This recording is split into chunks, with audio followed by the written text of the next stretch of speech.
এর আগে 27 নম্বর পর্যন্ত ক বিভাগের প্রশ্ন দেওয়া ছিল।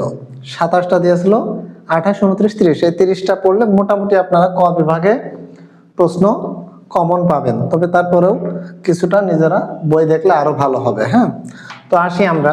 এর আগে একটা পরিমণ নামে একটা প্রশ্ন ছিল। আমি একটু পরিমণটা কত নম্বর প্রশ্ন ছিল, এটা পরিমণ কত নম্বর ছিল দেখেন তো।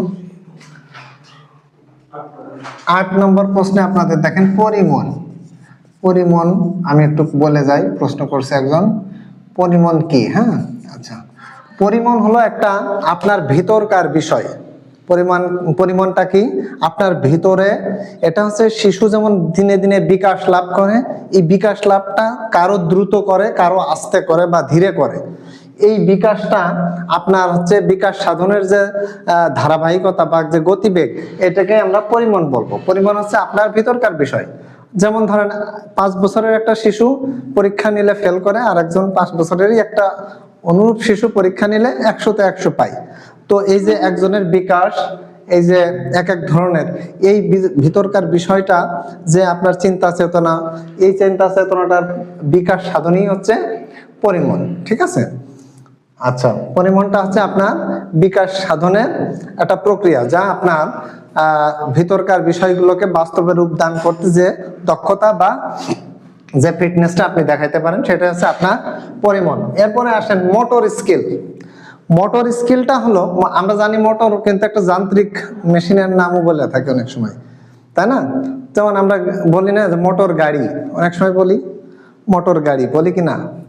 মোটর গাড়ি বা বাস গাড়ি, এগুলোকে মোটর হিসেবে তুলনা করে। মোটর মানেই চালনা। মোটর শব্দের অর্থটা কি? চালনা বা চলাচল করা। অনুরূপ আমাদের দৈহিকভাবে এই যে অঙ্গ সঞ্চালন গুলো চালনা করা, এটাই হচ্ছে মোটর স্কিল। স্কিল মানে দক্ষতা।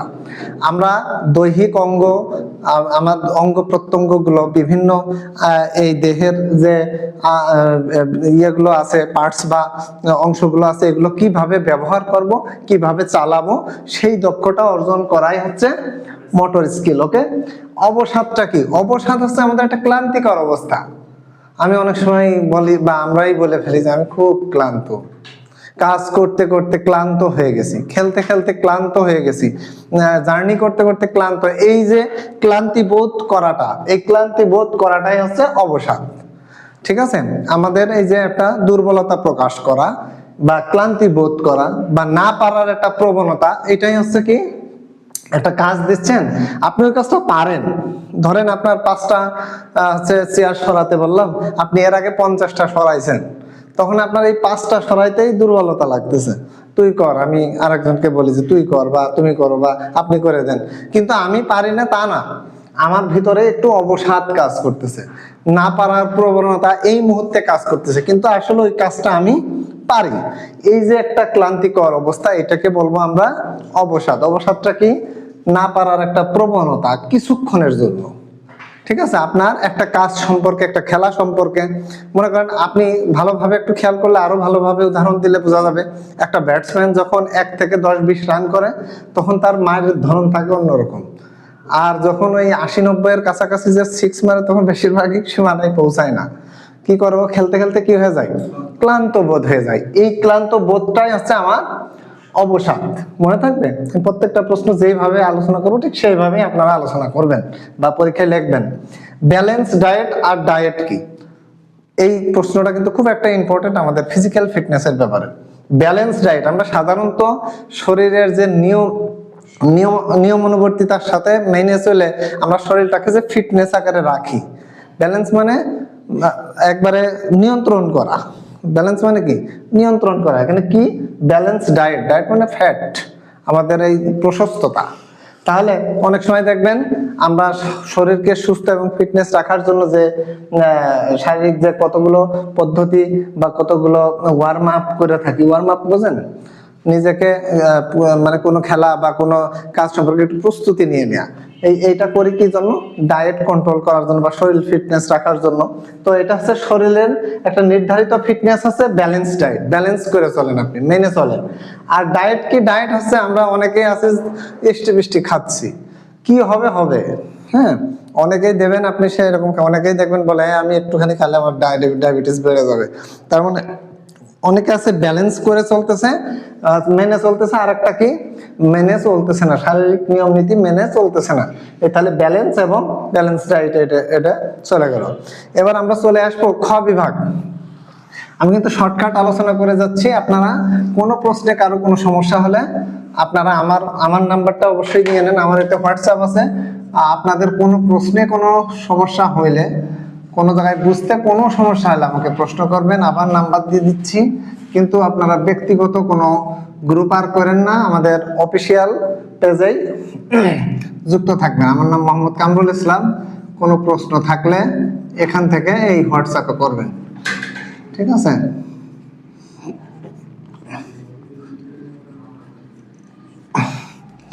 এটা হচ্ছে আমার নাম্বার দিয়ে দিলাম, হ্যাঁ। আচ্ছা, এবার আমরা খ বিভাগে চলে যাই। খ বিভাগের প্রশ্নগুলো সবাই লিখে নেবেন।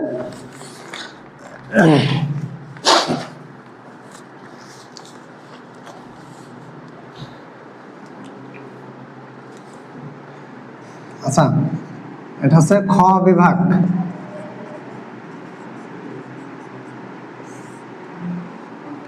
প্রথমেই আছে শারীরিক শিক্ষা, হ্যাঁ, শারীরিক শিক্ষা। এটা আমি পাশাপাশি আলোচনা করতে করতে যাবো। এটা শারীরিক শিক্ষা বলতে কি বোঝায়?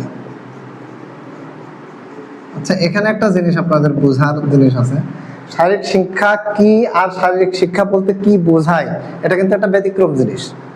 আপনারা শারীরিক শিক্ষা কি এটা 1-2 লাইন বা 2-3 সর্বোচ্চ লাইনের ভিতরে কভার করতে পারবেন উত্তরটা। আর এই শারীরিক শিক্ষা বলতে কি বোঝায় সেটা কিন্তু একটা বড় মাপের কথা। এই বোঝাই বলতে আপনার ধ্যান ধারণা একটু বর্ধিত আকারে লিখতে হবে। এই সংজ্ঞাটা দেওয়ার সময় আমরা নর্মালি জানি যে শারীরিক শিক্ষা হলো আমরা সেই শিক্ষা, যে শিক্ষা সম্পর্কে কতগুলো প্রসিডিওর বা পদ্ধতি বা শারীরিক নিয়ম নীতি জানার মাধ্যমে শরীর সুস্থতা, দৈহিক সুস্থতা এবং মানসিক সুস্থতা রক্ষার মাধ্যমে আমাদের পারফরমেন্স দেখাতে সহায়তা করে। অর্থাৎ আমরা যে কোনো ভূমিকা রাখতে যেন দুর্বলতা বোধটা না করি, সেটা হচ্ছে আমাদের শারীরিক শিক্ষার মূল কথা, মূল থিম। এই কথাটাকে আপনি একটু ঘুরিয়ে ফিরিয়ে বাড়িয়ে লিখে দিলেন, যে আর পাশাপাশি আপনি করলেন কি শারীরিক শিক্ষা সম্পর্কে একজন মনীষী বলেছে বা একজন বিখ্যাত চিন্তাবিদের সংজ্ঞা নিচে দেওয়া হলো, দিয়ে পরিশেষ কথাটা দিয়ে টান দিলেন, যে পরিশেষে বলা যায় যে শারীরিক শিক্ষা আমাদের এমন একটি শিক্ষা, যে শিক্ষা অর্জন করলে আমরা যে কোনো কাজে দুর্বলতার পাশাপাশি যেন আমাদের এই অবসাদ না আসে, সেই বিষয়টা আমরা শারীরিক শিক্ষার মাধ্যমে সুন্দরভাবে জানার ফলে সক্ষমতা বজায় রাখতে সহায়তা করে। শেষ। আচ্ছা, শারীরিক শিক্ষার ভ্রান্ত ধারণাগুলো দেখো 2 নম্বরে। শারীরিক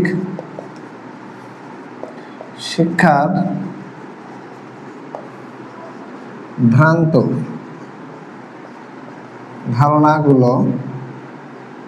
ধারণাগুলো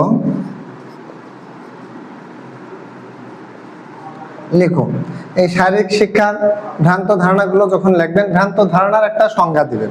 যে প্রথমে লিখবেন যে ভ্রান্ত ধারণা হচ্ছে হ্যাঁ, শরীর চর্চা বিষয়ে আমাদের বেশ কতগুলো নিয়ম নীতি ফলো আপ করি।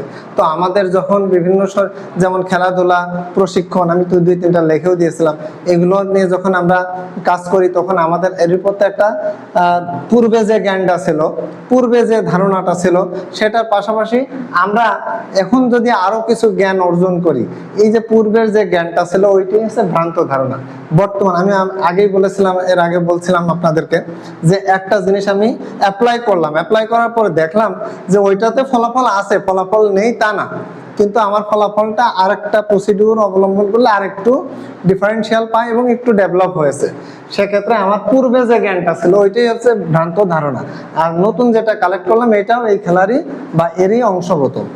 আচ্ছা, 3 নম্বরে আসবে, প্রশ্নগুলো লিখে নেবেন।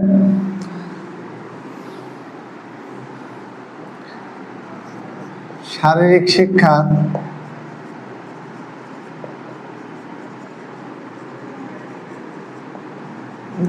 গুরুত্ব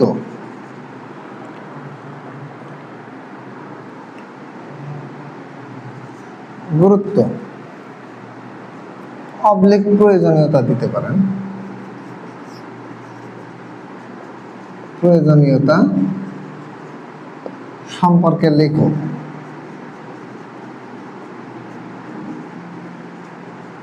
পরীক্ষায় আপনাদের হয় গুরুত্ব আসবে খ বিভাগে অথবা প্রয়োজনীয়তা, যে কোনো একটা কথা এই প্রশ্নের সাথে সংযুক্ত থাকবে। আচ্ছা, আপনি প্রথমে শিরোনামটা কি দিবেন, যে শারীরিক শিক্ষার গুরুত্ব দিয়ে একটু লিখবেন আগে, যে শারীরিক শিক্ষা আমাদের বর্তমান প্রেক্ষাপট অনুযায়ী বৈজ্ঞানিক চিন্তা ভাবনার একটা বাস্তবসম্মত রূপ। এখন বর্তমানে বিভিন্ন শিক্ষা প্রতিষ্ঠান সহ বিভিন্ন জায়গায় শারীরিক শিক্ষার প্রতি গুরুত্ব আরোপ করা হয়েছে, কারণ শারীরিক শিক্ষার গুরুত্বটা এতই বেশি যে কোনো কাজে আমাদের পারফরমেন্স বা সামাজিক বিকাশ লাভে সহায়তা করে। দেওয়ার পরে এই শারীরিক শিক্ষার গুরুত্ব পয়েন্টটা তুলে দেন, কিছু শিরোনাম দিয়ে দিলেন, ইনশাল্লাহ হয়ে গেল। কিন্তু খ বিভাগে 1 পৃষ্ঠা থেকে 1.5 পৃষ্ঠা আনসার করবেন। ওকে,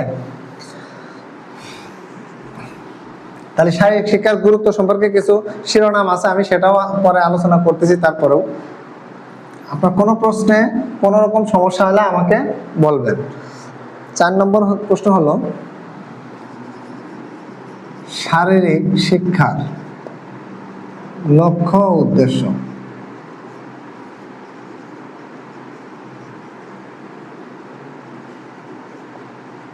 আর একটা কথা বলি, আপনারা সবাই এটা মনোযোগ দিয়ে শুনুন। আমি যে প্রশ্নগুলো দিচ্ছি এই প্রশ্নটা হয় গ বিভাগে নাই খ বিভাগে কমন থাকবেই, হয় গ বিভাগে পাবেন নতুবা খ বিভাগে পাবেন। সুতরাং প্রত্যেকটা প্রশ্ন আপনারা অবশ্যই মনোযোগের সাথে শিখে নেবেন এবং পড়বেন।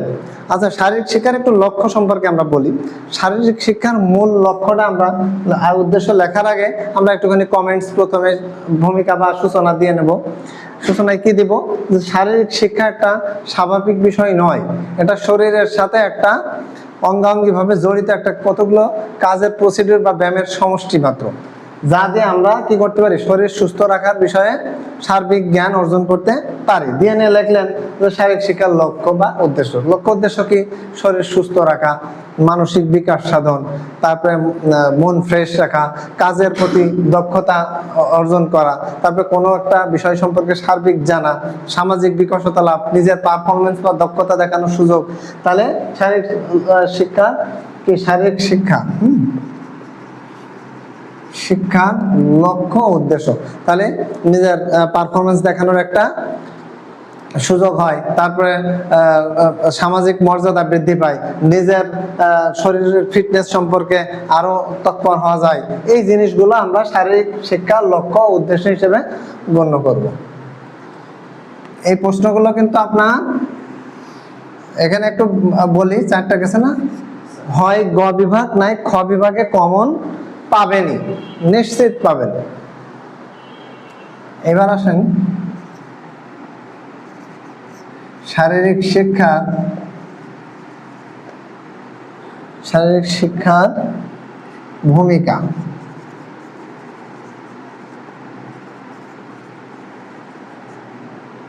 ভূমিকা কি লিখো, ভূমিকা লিখোই। আচ্ছা, শারীরিক শিক্ষার ভূমিকা লিখো। শারীরিক শিক্ষা অর্জন করলে আমাদের কি ভূমিকা রাখতে পারতেছি সেই জিনিসটা সম্পর্কে লিখতে হবে। তো আমরা ওই রকম প্রথমে একটুখানি সূচনা দিব, সূচনা দিয়ে লিখবো যে বর্তমানে শারীরিক শিক্ষার গুরুত্ব অপরিসীম এবং এর বেশ কতগুলো লক্ষ্য উদ্দেশ্য থাকে। মূল লক্ষ্য এবং উদ্দেশ্যর কাজই আছে ভূমিকা রাখা। এই লক্ষ্য আর উদ্দেশ্য যা অর্জন করলেন তা দিয়ে ভূমিকা রাখা। ভূমিকা রাখা কি, আমার যেমন ওই যে আমি বললাম আচরণগত যে আছে সেটা বিকাশ লাভ করে। তারপরে আপনি একটা খেলায় অংশগ্রহণ করলেন, সেখানে আদর্শ দক্ষতা দেখাইতে পারবেন। তারপরে দুর্বলতা ভাব থাকবে না। শারীরিক শিক্ষা করলে কি হবে, আপনার দুর্বলতা ভাবটা থাকবে না। তারপরে আপনি কি হবে, সামাজিক মানে মূল্যবোধটা বৃদ্ধি পাবে। তারপরে এতে হচ্ছে দলগত জ্ঞান বৃদ্ধি পায়। খেলাধুলায় কিন্তু একটা শারীরিক শিক্ষার অন্তর্ভুক্ত একটা বিষয় হচ্ছে দলগত কাজ করা। এটা বিশাল একটা কমিউনিটি আর কি। যে কোনো খেলায় কিন্তু আপনি একা থাকবেন না, ওখানে কি থাকবে, আপনার দ্বন্দ্বী এবং প্রতিদ্বন্দ্বী বা আপনি পক্ষ বিপক্ষ বিভিন্ন লোকজন থাকবে। সেক্ষেত্রে আপনার দলগত কাজ করার একটা প্রবণতা আসবে। এই জিনিসগুলোই হচ্ছে ভূমিকা লাভ করে। আপনার জানবেন যখন, তখন এইগুলো বিষয়ে ধারণা লাভ করতে পারবেন। আচ্ছা, পরে 6 নম্বর যান, প্রতিযোগিতা কি। আচ্ছা, প্রতিযোগিতা কি বলতে পারবেন? প্রতিযোগিতা হচ্ছে একটা আমাদের জয় পরাজয়ের বিষয়। এর সাথে সরাসরি অঙ্গাঙ্গিভাবে জড়িত। প্রতিযোগিতা হচ্ছে কোনো একটা বিষয়ের কম্পিটিশন, তাই না?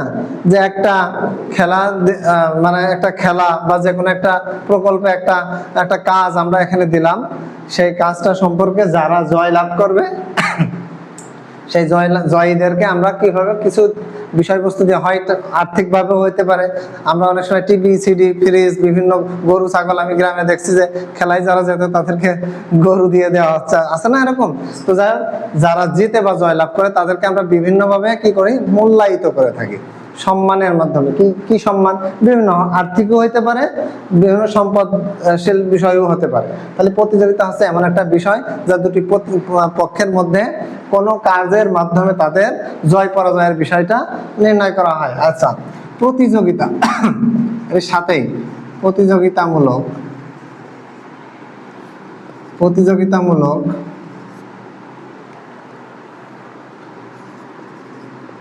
খেলাধুলার, খেলাধুলার ক্ষতিকর দিকগুলো লেখুন।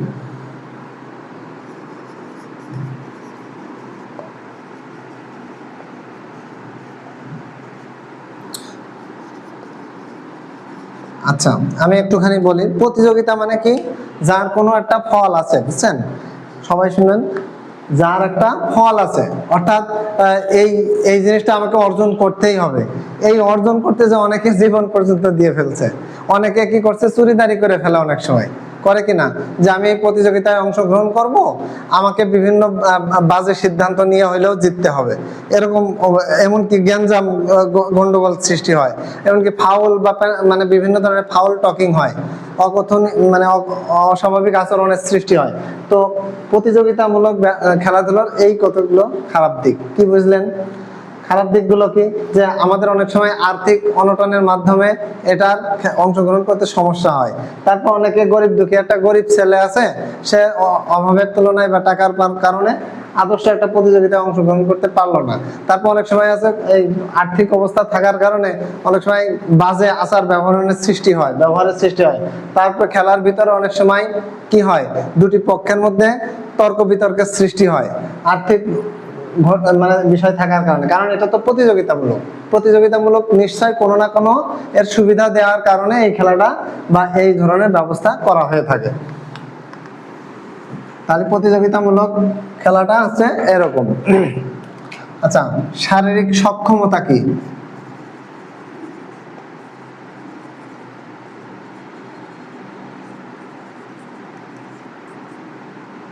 শারীরিক সক্ষমতা বলতে কি বোঝাও, কি বোঝায়? আচ্ছা, আমরা শারীরিক সক্ষমতা হচ্ছে কি সেটা বিষয়ে একটু বলি। শারীরিক সক্ষমতা হলো কোনো কাজ সম্পর্কে, মানে আমার একবারে নির্দিষ্ট ধারণা থাকবে যে আমি পারবো, আমি এই কাজটা সম্পর্কে আমার সামর্থ্য আছে, এই কাজটা আমি সমাপ্তি নামাতে পারবো, অর্থাৎ কোনো কাজ করার প্রবণতা বিরাজ করা, অর্থাৎ সক্ষমতা। আপনি ফিট আছেন, এই কাজটা সম্পর্কে আপনি ফিট আছেন, করতে পারবেন, এই যে করতে পারার যে প্রবণতা আপনার ভিতরে রয়েছে, এই করতে পারার প্রবণতাটাই হচ্ছে আপনার সক্ষমতা। তাহলে শারীরিক শিক্ষায় সক্ষমতা কি? শারীরিক শিক্ষায় হচ্ছে দৈহিকভাবে, আমি শারীরিক শিক্ষায় দৈহিক এবং মানসিকভাবে আপনি কিন্তু একটা ভালো আছেন আর একটা ভালো নেই, সেক্ষেত্রে আপনার সক্ষমতাটা কি হবে না। আমি এর আগে এক্সাম্পল দিয়েছিলাম যে মানসিক ভাবে আপনি ফিট নেই কিন্তু দৈহিক ভাবে ফিট আছেন, সেক্ষেত্রে আপনি কি করতে পারবেন না, সক্ষমতা বা আপনার নির্ধারিত পারফরমেন্স দেখাইতে পারবেন না। তাহলে সক্ষমতাটা কি? আমাদের শারীরিক শিক্ষায় সক্ষমতা আছে সেই জিনিস যা আমার কোনো কাজ সম্পর্কে পারার একটা সামর্থ্য, কিন্তু এই সামর্থ্যটা কিসের উপর নির্ভর করবে? দৈহিক ফিটনেস এবং মানসিক ফিটনেস। এই দৈহিক ফিটনেস এবং মানসিক ফিটনেস যখন উভয়ই বোধটা আমার ঠিক থাকবে, তখন আমার পরিবেশ এমনি ম্যানেজমেন্ট হয়ে যাবে, সেটা অনুকূলে থাক আর প্রতিকূলে থাক, কারণ আমি ফিট আছি, আমি এই খেলার উপযোগী, আমি এটা পারবো, এই সক্ষমতাটা বা এই সামর্থ্য আমার মধ্যে আছে, সেক্ষেত্রে আমি যত অনুকূল পরিবেশই হোক আর প্রতিকূল পরিবেশ হোক আমি তো ফিট। তাহলে আমার সক্ষমতা হচ্ছে কোনো কাজ করতে পারার দৈহিক এবং মানসিক ফিটটাই হচ্ছে সক্ষমতা। অর্থাৎ সামর্থ্য, ওই কাজটা সম্পর্কে আপনি করতে পারবেন, আপনার শারীরিকভাবে সেদিকে ফিট আছেন। 8 নম্বর, প্রতিষ্ঠানে, হ্যাঁ, প্রতিষ্ঠানে বা শিক্ষা প্রতিষ্ঠানে, প্রতিষ্ঠানে বা শিক্ষা প্রতিষ্ঠানে বা কথাটা লিখলাম না, বা শিক্ষা প্রতিষ্ঠানে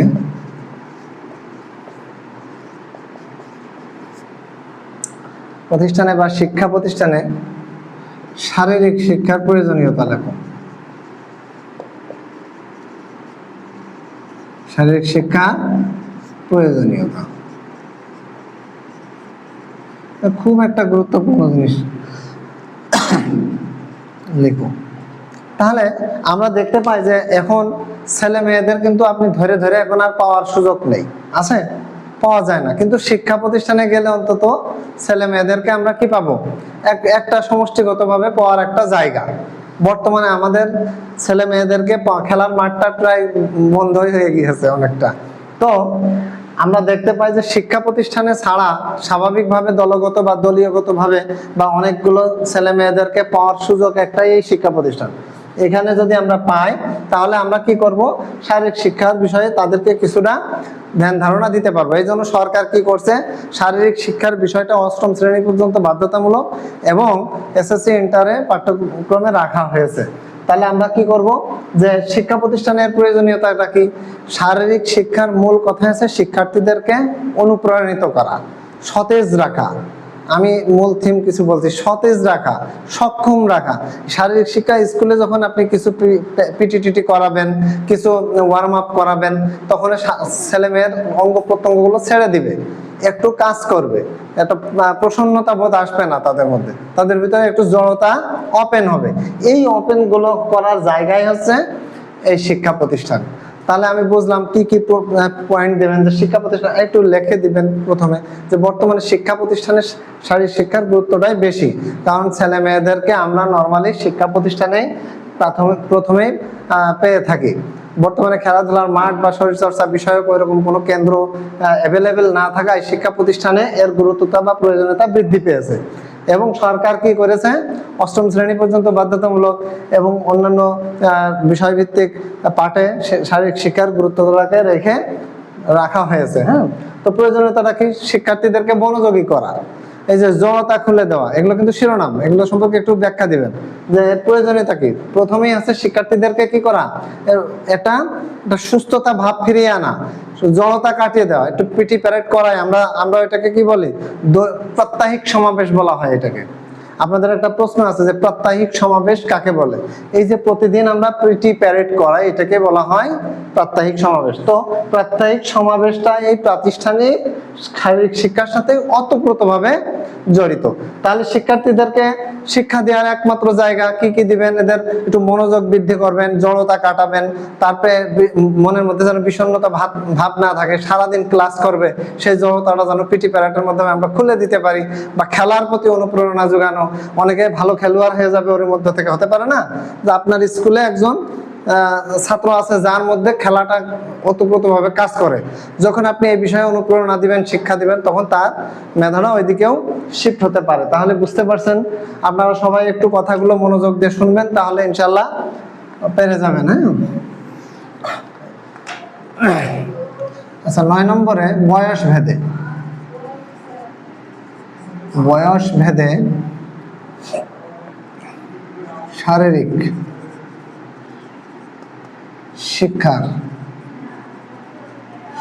শিক্ষার তারতম্যতা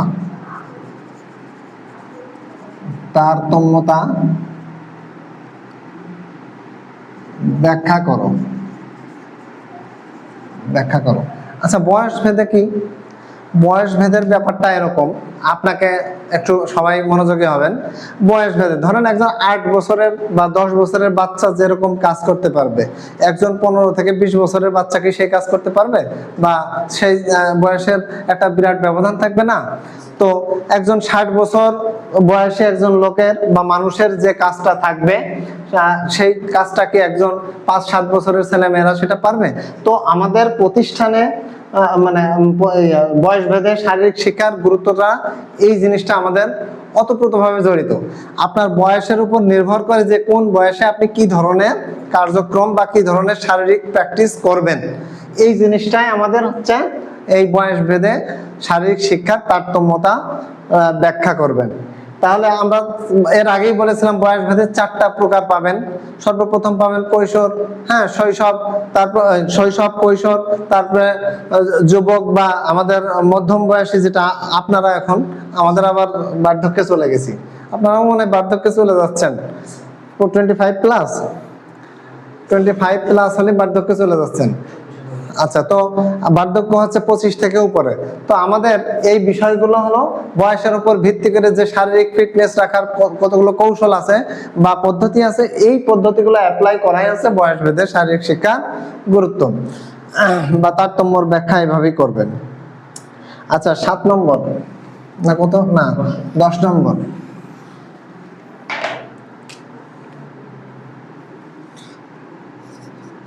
মানব দেহকে কয় ভাগে ভাগ করা হয়? হ্যাঁ, মানব, এই প্রশ্নটা আমাদের আসছিল মনে হয়, দেহকে কয় ভাগে ভাগ করা হয়? আপনারাও দেখবেন এই প্রশ্নগুলো।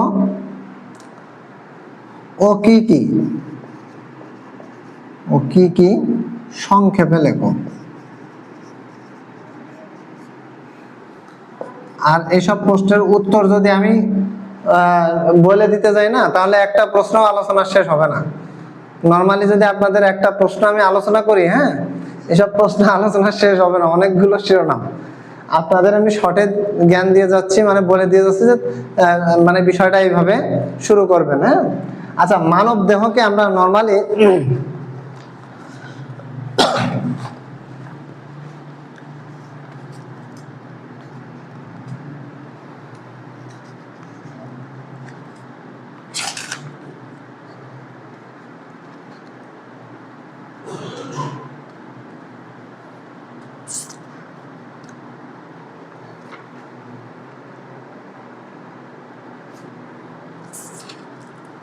আচ্ছা, মানব দেহকে আমরা নর্মালি কি কি বলতে পারি? মানব দেহের কিন্তু বেশ কয়েকটা অংশ আছে। একটা আছে ক্ষুদ্র অংশ আর একটা আছে বৃহৎ অংশ। ক্ষুদ্র অংশ কি কি আপনার নাম আসতে পারে। আমাদের কিন্তু এই যে পুরো বডির, এই যে পা থেকে নিচু পর্যন্ত 2টা পার, এই অংশ এটা বৃহৎ অংশ। আবার এই মাথা থেকে পুরো মেরুদণ্ড, এগুলো আছে বৃহৎ অংশ। কিন্তু ক্ষুদ্র অংশ হাত, আমার মুখ, আমার একটা অঙ্গ প্রত্যঙ্গ, এগুলো আছে ক্ষুদ্র অংশ। এই অংশগুলোর কাজ বইয়ে ভালো করে দেখবেন। তারপর আমি একটু বলি, হাতের ব্যবহার, হাতের ব্যবহার এক জিনিস, মাথার ব্যবহার এক জিনিস, তারপর কানের ব্যবহার এক জিনিস। আমরা এই জিনিসগুলোর ব্যাখ্যাই হচ্ছে এই মানব দেহের কয় ভাগে ভাগ করা হয় সেইগুলো দিয়ে প্রকারভেদটা আলোচনা করবেন। যে হাতের দিয়ে নর্মালি আমরা এই ধরনের কাজ করে থাকি, বা ক্ষুদ্র অংশগুলো দিয়ে এই ধরনের কাজ করে থাকি। এরপরে আমরা এই প্রশ্নগুলো কিন্তু আপনারা পেয়ে যাবেন খ বিভাগে অথবা গ বিভাগে, পাবেনই নিশ্চিত। এবার গ বিভাগে চলে আসবো আমরা।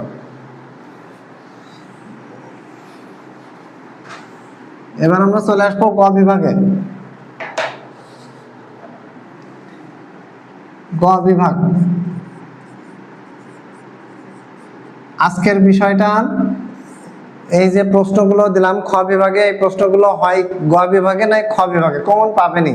হয় বৃহৎ আকারে দিবে, যেমন আমি একটা লিখলাম যে শারীরিক শিক্ষার প্রয়োজনীয়তা বা ভূমিকা লেখো। এই কথাটা এইভাবে দিতে পারে যে শারীরিক শিক্ষা কি, শারীরিক শিক্ষার ভূমিকা এবং প্রয়োজনীয়তা আলোচনা করো।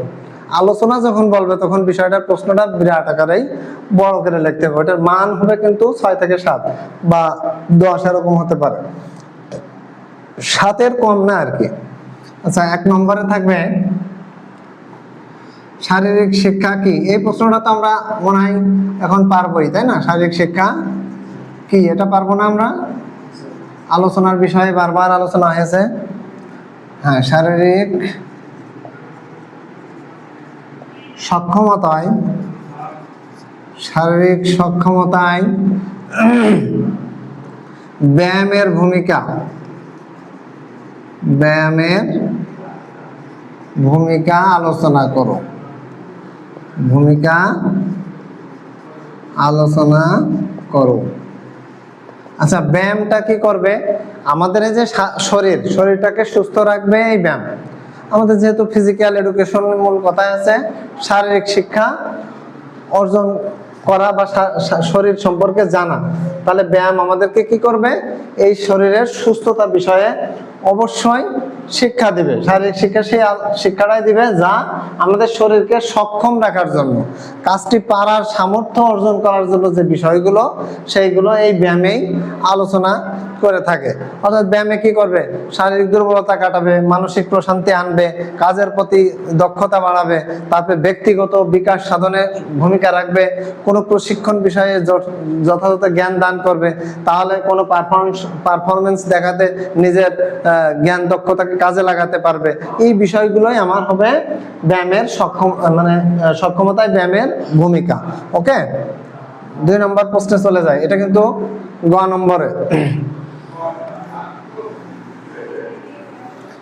আচ্ছা, আমরা এখন চলে আসছি 2 নম্বরে। শারীরিক সক্ষমতা কি? একই প্রশ্ন, সক্ষমতা কি? শারীরিক সক্ষমতা কি? শারীরিক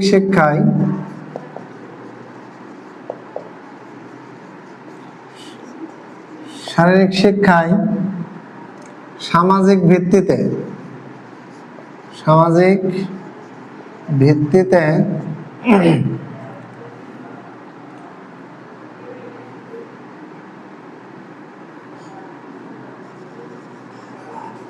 এই প্রশ্নটা এবার আসতে পারে।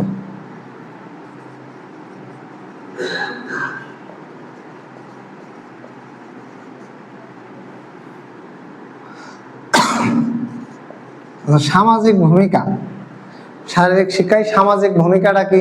আমাদের সমাজের ভিতরে কোন কোন প্রতিষ্ঠানের শিক্ষা, এই শারীরিক শিক্ষা দেওয়ার মাধ্যমে সমাজের মানুষের উদ্যমতা বৃদ্ধি করা যায়, সেই বিষয়গুলোই হবে শারীরিক শিক্ষায় সামাজিক ভিত্তিতে শিক্ষার প্রয়োজনীয়তা। হ্যাঁ, সামাজিক ভিত্তিতে আমরা অনেক সময় যোগ ব্যায়াম করি। অনেকে দেখবেন একটু বয়োজ্যেষ্ঠরা কি করে, একসাথে হাঁটে, ওয়ার্ম আপ করে, সকালে তারপরে জগিং করে, আছে না?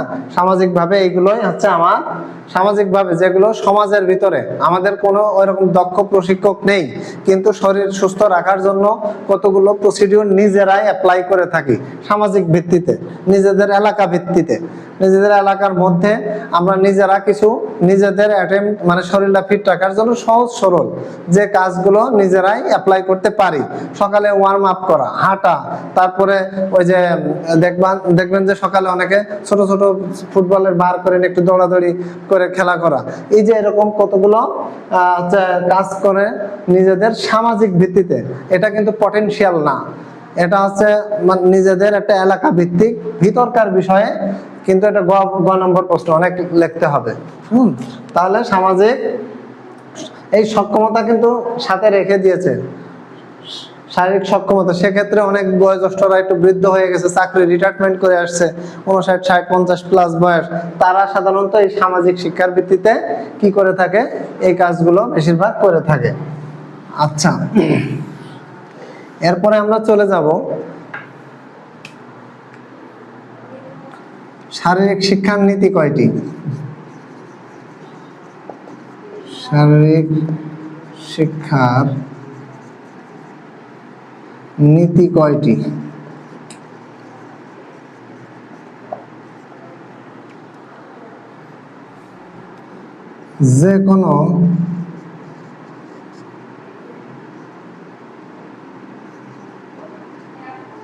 যে কোনো দুটি নীতি আলোচনা করো।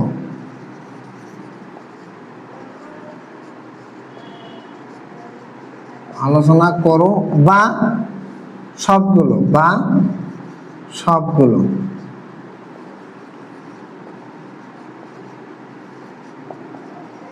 নীতিগুলো সবগুলো আলোচনা করো, এরকম প্রশ্নটা থাকবে।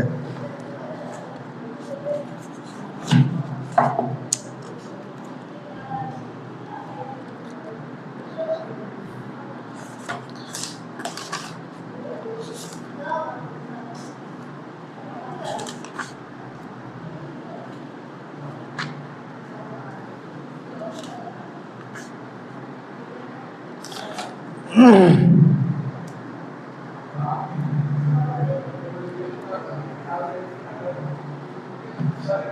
শারীরিক শিক্ষার নীতি কিন্তু 5টা। শারীরিক শিক্ষার নীতি 5টি, সেই 5টি আলোচনা করতে হবে। প্রথমে আছে জীববৈজ্ঞানিক, হ্যাঁ, একটা আছে জীববৈজ্ঞানিক, লিখে নেন। এটা একটু বড় প্রশ্নের ভিতরে অবশ্যই এমনিই পাবেন। জীববৈজ্ঞানিক নীতি, তারপর মনোবৈজ্ঞানিক নীতি। 1 নম্বরে হচ্ছে জীববৈজ্ঞানিক নীতি, হ্যাঁ, এটা কিন্তু আলোচনা করতে হবে। বৈজ্ঞানিক নীতি। 2 নম্বরে হচ্ছে মনোবৈজ্ঞানিক নীতি।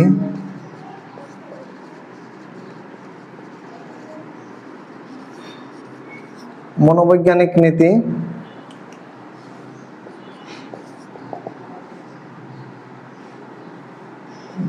বলজীববিদ্যা,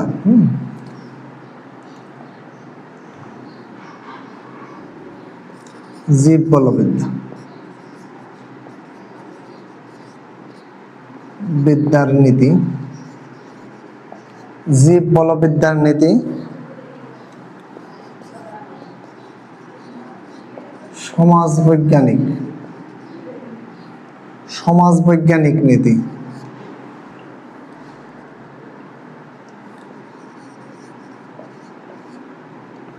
নীতি।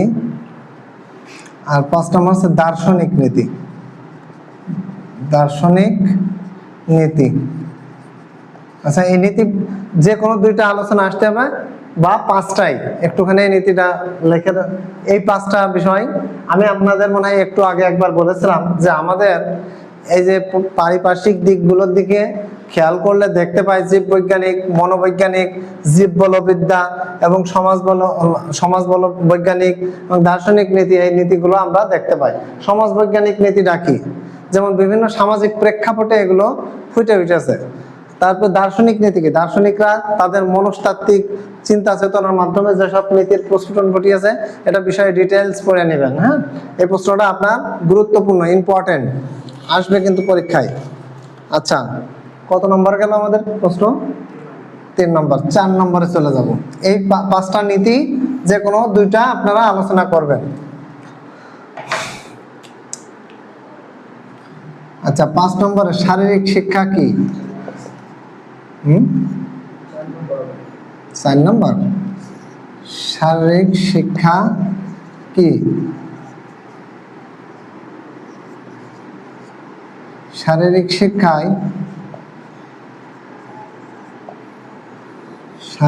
শিক্ষায়